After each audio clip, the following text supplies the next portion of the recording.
Hello, ladies and gentlemen. You're welcome to another episode of the Sports Lounge.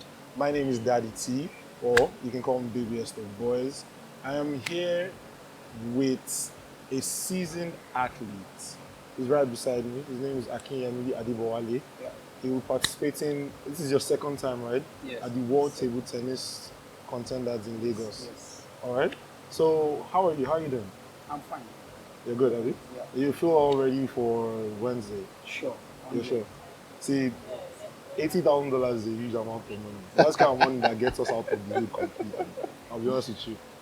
Now, to my right, I have one of the best sports minds in the world, and it's a blessing that we have him as one of our analysts on TSL. Please give it up for Ferguson. How you doing now? It's always a pleasure to be here. Always. Yeah, always. I'm looking forward to today. Today looks very interesting. It actually is. Yeah, It's not every day you're in the studio with an athlete. Professional athletes. Yeah.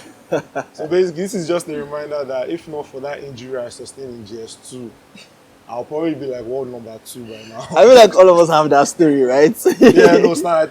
Yeah. And before we came on the show, we we're having this conversation about how athletes are groomed into being who they are and what they do. So I have a question for you, Devo. All right. When did you start playing table tennis? 2016. 2016. Yeah. Okay. So 2016 professionally or No, not 2016? professionally. Oh, you started playing Interesting. table tennis generally, so Yes. you're just a natural like that. Yes. Wow, Interesting. That's actually very impressive. Yeah. So That's there's still 8 hope years. for me. I've recovered from that injury. It was like a dislocation and a fracture somewhere. Your own time has gone. Well, fair enough. I guess we have to do some other things with our life. So now my question, I also want to ask another question now regarding your origin in table tennis. At what point did you know that you were ready to take it to the next level, like become a professional? I just love the sport. From that 2016, I said, I used to play with my lunch money. There's one place in our area, in Amfadi, that I play with my lunch money to play, to enjoy the game. Then gradually, I saw some people, they used to come back from studio. I'll be like, where are you guys coming from? They are coming from studio. To do what? To train. So I would love to go with you guys. So I started going there. So bit by bit. So what you're saying is that more or less a self-motivated athlete. Sure, yeah. So nobody pushed you into, you didn't have like any sibling, uncle, auntie, anything. Not at all. Tennis is just something that you thought you saw that you love. Yeah. Actually, I admire that. I'm a big shout out to you. So what's your mind frame like for this tournament that's coming up? Because I understand that you're playing against the likes of Aruna Kwadi and Oladipo Oguntola. Yeah, now I would love to do more than I did last year, because last year I lost in the first round, and I really trained myself enough to participate in this year and to try my best. Okay. All right, that's good. So, Do you set targets for yourself? Yeah, So, for example, you said last year you went out in the first round. So, do you have like a plan? Like, how far do you plan to get this time around? I mean, everybody wants to win, Yeah, right? sure. So, you be optimistic and say you want to win, but in terms of being realistic, how far do you think you go? I don't want to underrate myself. I Oh, no, can say that's the spirit. I can win this WTT contender. Sure. Okay, and that's fair enough. I like confidence in sportsmen, because if you're going to do something, first step is to believe that you can do it, and since you believe that you can do it, it's a good one for you. So the second question I was even going to ask you is, are they just Nigerians in this competition, or we have a mix of foreigners and all of that? Yeah, sure. From different countries. From different countries. Oh, interesting. China, Europeans, all of them are coming. Okay, so that means it's a big, very big, very massive very thing. big tournament. How can we support you? Where do we come to? Where do you come and watch you? Well, Testing Balogun Stadium, and I have a social media handle. Oh, please tell us your handles. Please, let's follow you. Akinyemi, Adebowale. So when you're popular and you're famous, we'll say that we know you. So you said Akinyemi Adebowale. Wilson. Oh, okay, Wilson. Yeah. All right, that's fair. I will. You know what? Right away, I will follow you. So yeah, I wish you all the best, and I hope you bring it home. Sure. All right, that's I'll fine. give it my very best. Before we let you go off and do your thing, what do you feel about people that are sponsoring in this tournament? Because you understand that place is always sponsored. Show them the Yeah. shirt. Let's have a look at the shirt. Oh, yeah. Okay. I hope you got that on camera. Okay. Yeah, that faces has really motivated me before they even start sponsoring me. Okay. It motivated me a lot. So I promise I won't downgrade them. I won't downgrade them. Like, I'll try my best so they'll be proud of me. I like that. So you have something to say. You owe it to them. I appreciate that. Now I want to leave you with a personal question. And this is a bit intimate, but just bear with us. Can you share your favorite moments, like since you began your career as a table tennis athlete? Um, I would say I think it's 3 weeks or 4 weeks ago. We participated in the top 20 Nigerian players, and I defeated the home base number 2 in the ranking. So I defeated him. I'm so happy about Boost. that. Confidence, big confidence Improving. boost for your tournament Yes, that's yes. coming up next week. Beating him, I think I can beat anybody among the top players in the world. I like that. I like that. Speaking of top players, I hear that you're currently ranked 823, right? Yeah, yeah. In the No, world. no, 832. 832. Yeah. Okay, that's nice. So speaking of expectations and climbing ranks, what is your desired target? Like at the end of this tournament, I understand that you're ranked 832nd in the world right now. Correct me if I'm wrong. What's your desired ranking by the time this tournament is over? I'm really hungry to go to the higher rank. And I believe by participating in this tournament and giving my very best to win, to play very well, I'll move up. And for this, I would love to be in the top 100 first. And for that, I will need to participate in International tournaments. Yes, maybe WTTs and different countries like 4 or 5 should be going consistently. So this will boost my rank. That's fair enough. I think 100 is a fair target. Yeah, especially if you do well in this. If you do well in this one, you'll probably be invited for another one or something like that. All I like your spirit. I love thought it. you'd have for free. Honestly, you just gained a fan. 2. In fact, sorry, you gained 2 fans. But I beat you to it. Though. I beat you to it. You gained 2 fans, and I really hope you do win because it will be a very good morale boost. And for people that are not aware, the cash prize for this tournament is 80,000 US dollars. Yes, I already bought out my calculator and I've done the math, so you don't have to do this. If he wins the tournament, he goes on with 120 million naira. Thank you very much, Adebowale. Really appreciate it. Hope to see you more often. And next time we see you, hope to see you as the winner of the tournament. Big shout out to you. God bless you.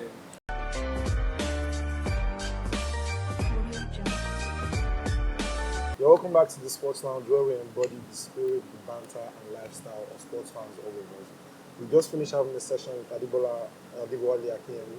He's the next person to come up with table tennis in Nigeria. I'm moving on to basketball, and I'm joined with me, Fedotun. Fedotun, what's up now? How you doing? Good. What do you think, man? What's happening? How far your guys now? What's going on? So, interestingly, when the draws of the playoffs were made, that's after the play and all of that, I was looking at teams and I thought there are probably maybe 3 teams that I could see going all the way. Okay. So there's the Denver Nuggets, right? I thought they were an interesting side. Obviously, they're defending champions, so it's difficult to look past them. Plus, they have Nikola Jokic and I call them Jokic and the snipers. You have Jamal Murray, you have Michael Porter Jr., you even have Reggie Jackson and co. So I was thinking the Nuggets, the Celtics, for obvious reasons. I mean, they're the best team in the regular season and all that. And I had personal investments in the Wolves. Mm-hmm. So I thought, okay, they were building something good there, right? You have players like Rudy Gobert, you have players like Karl Anthony Towns, you have players like, obviously, Anthony Edwards and all of that. So when the Wolves knocked out Nuggets, I'm like, maybe these guys can go all the way, only for them to be embarrassed. Embarrassed is putting it badly, eh? Yeah, by the Mavs. I mean, now seeing after game 3 now, it's like, it's not really that much of a big deal anymore. Well, I mean, say everybody will collect. Yeah, fair enough. But I just thought that going into the playoffs, the most balanced team was the Celtics. And it was just for one major reason. Now, most of the good players in the offensive setup, most of them are. It's difficult to find two-way players that proper quality on both ends of the court. With the Celtics, their best players in Jaylen Brown and Jason Tatum are monsters on both ends. I think the first time I ever paid attention to Jason Tatum was, I think, 2-3 years ago in the playoffs. Like, normally you follow the results and all of that, but then I was on leave, so I could watch the games at night. They played against the Nets then, and Tatum picked up Durant himself. You know what it means for a superstar to pick up another superstar himself, and they swept the Nets that year. So since then, I'm like, okay, these guys mean business. Last year, I think they were unfortunate. It was against the Heat, yeah, Miami Heat, that they got knocked out last year. So you watch Brown, you watch Tatum, and you watch Luka and Kyrie on the other side. Now these guys are just as good offensively, but the difference is in the setup and in the defense. Your good offense can win you games in the regular season. In the playoffs, you need to treat every possession like it's the last one. And that's what the Celtics have been excellent at doing. If most of their guys on court, even what's his name? Allow for the old man, he's 38 years old, he's still floor general on both ends of the court. So I'm just hoping that Mavs still one game, because it's going to be really embarrassing to lose the final 4-0. Oh, because honestly, I agree with your points, and I like the fact that you brought out that angle. Because I feel like most people don't get. If you look at it on paper, Kyrie and Doncic in particular, they're having a hell of a season. No, of course, they've had monster playoff runs. Yeah. I think everybody is still in the debate of who's going to be Finals MVP, if it's going to be Jaylen Brown or Jason Tatum. I think if the Mavs were leading 3-0, I think it would be straight up Doncic. There's no doubt about that, because if you even look at performance in the previous rounds and all of that. So, again, it's tough. Tough in the sense that I wanted more of a competition. I wanted, say, for example, 6-game worst case scenario. Everybody loves game 7, but if game 7 was not available, man, 6. But I was looking that we get just 4. Yo, like it's sweet. Like chopping its clean mouth. And that's ridiculous. And I like I said, I keep hammering that defensive point, because the Celtics have managed to prevent the Mavs from scoring up to 100 points in any of the games. That's how they're built. That's how they're built. So it's when you have innovative and young coaches in any sport, really, you tend to see things that are not exactly the norm, right? I saw Pep Guardiola just before game 1. I was talking to the Celtics coach, and it's very interesting young coach as well. I think he's 37 or 38 or thereabouts. And so they said they have this thing they have going on. Whenever the City win, they try to win as well, and they pay attention and they try to infuse some of the football tactics and all of that. So it's very interesting when you watch them play and you see how tight and how compact they play. Right? I don't. There's something they call it. Is it 1-4 or 4-1 or something like that? They defend in duo. So the rim is covered, your stars are covered. Everything is it's so beautiful to watch. And the good part about it is there are no slouches on the team. Right? You can't isolate one Celtic player and say, oh, okay, you know what? This is who we go at. This is what we have. This person is a cone. Everybody on the court is willing to drop like 100 on both sides of the court. So that's why I said right from the start, Celtics were going to win. It was going to be like an easy match, but I just thought maybe 2-0, 2-2. Yeah, but man, honestly, I've lost money because of this, because I'm more of a put your money where your mouth is kind of there. Well, if it was money, I'd probably have gone for an overall series winner, and I'd have gone for Celtics. Oh, okay, that's fair. So you're just giving us low-key betting too. Why not talk before the thing starts? If you're listening to me. All right, thank you very much, Fedorton. That's quick basketball analysis ahead of Game 4. Will Celtics sweep the Mavs, or do the Mavs still have some fight in them? I am your host, Daddy T, and you are on the Sports Lounge.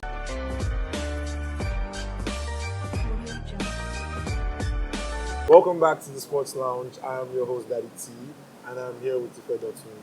And we're giving you World Table Tennis Contender gist.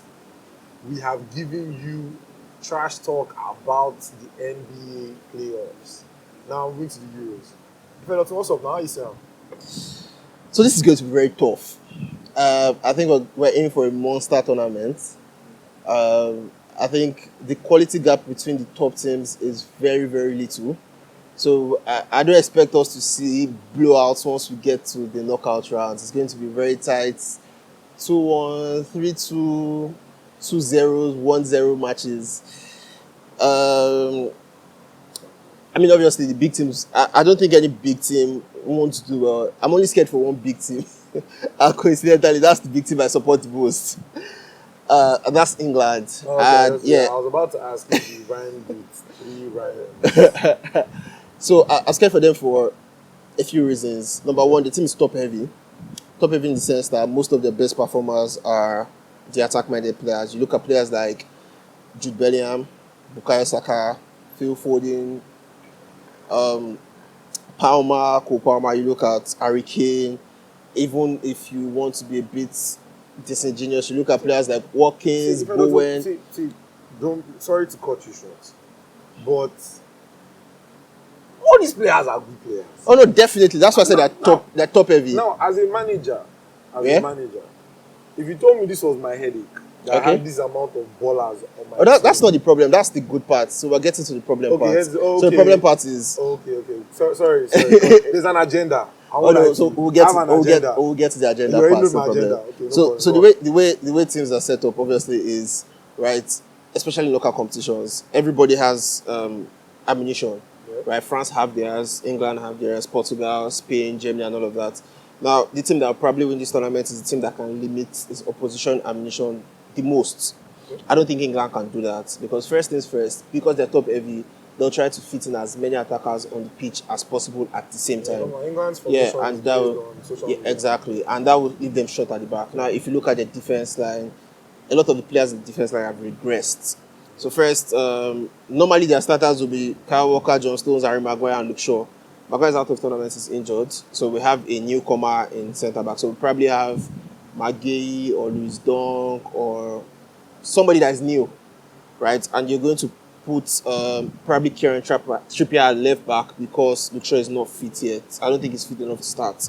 So you're looking at a Walker that has lost a bit of his temerity. You're looking at John Stones that we don't know his fitness status. If you remember the FA Cup final, I think he went off at halftime.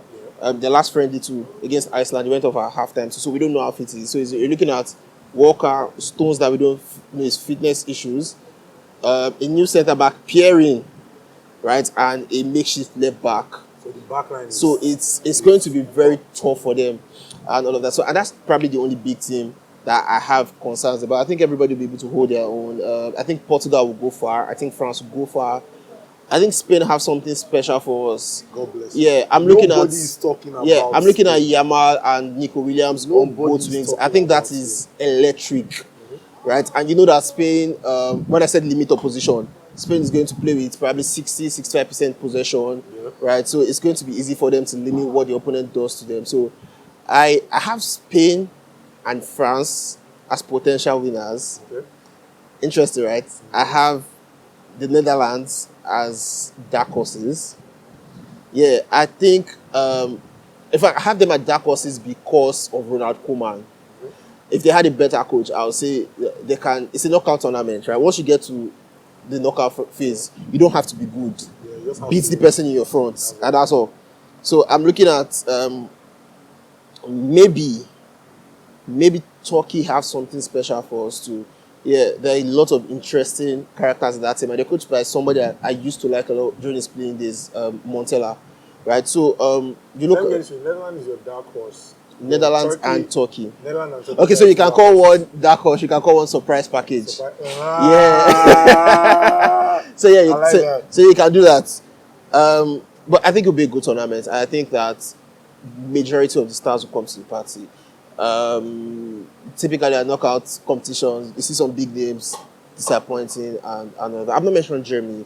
I also think they'll do well. They are host nations, so they have crowd behind them. They have there's a script, a Toni Kroos living on the high script, and all of that. So I think they'll also do very well. I think except they meet one of those countries I've called in Portugal, France, Spain, I think they'll probably beat every other person.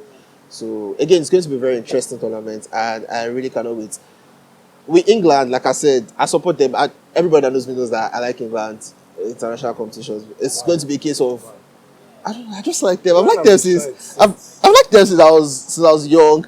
My first tournament I followed England ended in tears. That was Euro 2000. As it always That was does. Euro 2000. They had Portugal, they had Romania, and they had I can't remember the last team in that group, but they had only 1 point in that competition. And since then, it's more of I hope they do better. I hope they do better. The last few competitions they've been doing a lot better. So I'll hope.